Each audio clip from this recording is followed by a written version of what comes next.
I remembered the night it happened so clearly. I had been living downtown. I was sleeping, but at exactly 3 in the morning, I was woken up by a deafeningly loud sound, almost like a horn blaring into my ears, and the most violent earthquake I've ever felt, as if the ground itself were falling apart. Just as it had come, the noise and rumbling ceased. I looked out my window and couldn't see anything. A dense fog had come in, so thick it looked as if someone had glued a bunch of pillow stuffing to the outside of my window. I could hear people talking down in the streets and went to check out what was going on, thinking a massive earthquake had just hit us. Multiple people were gathered across the street, talking to each other. Their voices were riddled with confusion. Some were frantic, talking about how one of the buildings had vanished. I saw where apartment 426 used to be. There was just an empty lot now, as if nothing had ever been there in the middle of the night across the street from me. A 7-story apartment complex had completely vanished, along with everyone in it. The police searched for months. The story was all over the news. The missing posters of the 200 tenants of apartment 426 littered the streets. Cops were everywhere, desperately searching for all those people. But life moves on. There never came any leads to the case. The police got others to investigate, and people moved on. Now all that remains from that night are the memories of all those who went missing. It wouldn't be until years later that I got any real clue as to what happened. I was over at my father's house, drinking with him and one of his buddies. The guy used to be a cop, and the topic of disappearances came up. I asked him if they ever found apartment 426 or any of the tenants. His face twisted into a grim expression, and he leaned forward before speaking in a hushed tone. "Look, I'm really not supposed to talk about it, but it's been years, and I trust neither of you will say shit to anyone. We found the building. It was a couple of months after the whole thing went down. One of the cops was at the lot where the building used to be when his radio picked up a stray signal. He said it was hundreds of people screaming all at once, like the sounds of hell were coming through his radio. We all assumed the signal was coming from inside the building, and that it proved our theory that it had somehow sunk into the ground. So we brought in a ground-penetrating radar. Lo and behold, there it is, 200 feet beneath the surface.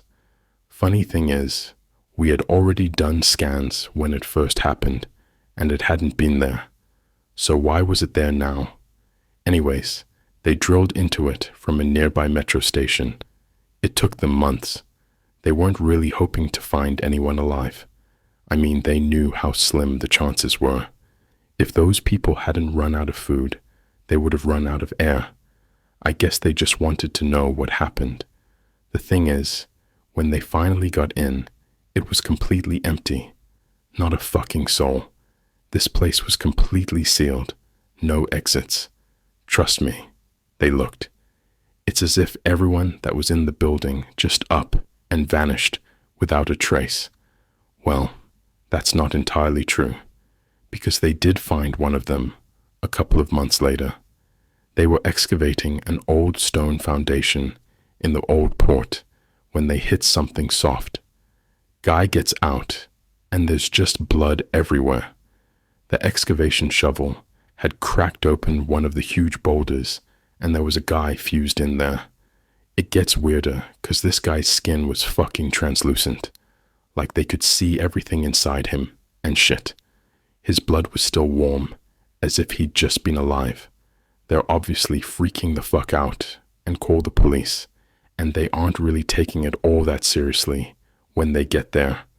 I mean, I can't even blame them. I wouldn't have believed it myself if I hadn't seen it. They're just about laughing in this guy's face until they see the guy in the rock. I was friends with those guys, and they told me they'd never been that scared. The dude looked like a human-shaped sausage, you know, like a clear casing, and you could see all his insides. Parts of him were completely fused with the rock, like there was no separation between where the skin started and where the rock ended. I kinda laughed at them at that point, 'cause I thought they were pulling my leg, but they looked so seriously at me that I stopped. I mean, I'd never seen those guys like that. They were genuinely horrified. So they brought the body to the coroner, and he looked just as baffled. Said he'd never seen something like it in his 20 years of working there. So what killed this guy? Well, as it turns out, it was blunt force trauma from the excavation shovel. I mean, how the fuck does that even make sense? The guy was encased in stone. How the fuck was he still alive? They ran his blood and identified him as one of the missing people. We called his family to come and identify his body. By the time they got there, he'd just up and disappeared again. Poof, just like that, gone into thin air. We couldn't explain it. There were cameras all over that place, and they caught nothing. We never found him again. You know, we never found any of the others either. I quit after that. Couldn't really stomach it anymore. We sat in silence for a while, just thinking about what he said. I'd never heard this guy lie in my life, but what he'd just told us was completely nuts, and somehow I'd believed him. I mean, I was there that night. I saw that the building had vanished. I guess hearing it from his mouth, with all the additional information, it all just made it too real for me. After a while, he looked up at us, plastered on a smile that didn't reflect in his eyes, and changed the subject to a completely different topic. I could stop thinking about what he told us, so I left shortly after. I'm back home now, and it's foggy as hell outside. I got back at just the right time. Now I'm writing this out for you guys, because I can't get it off my mind. People have to know what happened to them. They had families, had lives. I can't just let them fade away into nothing.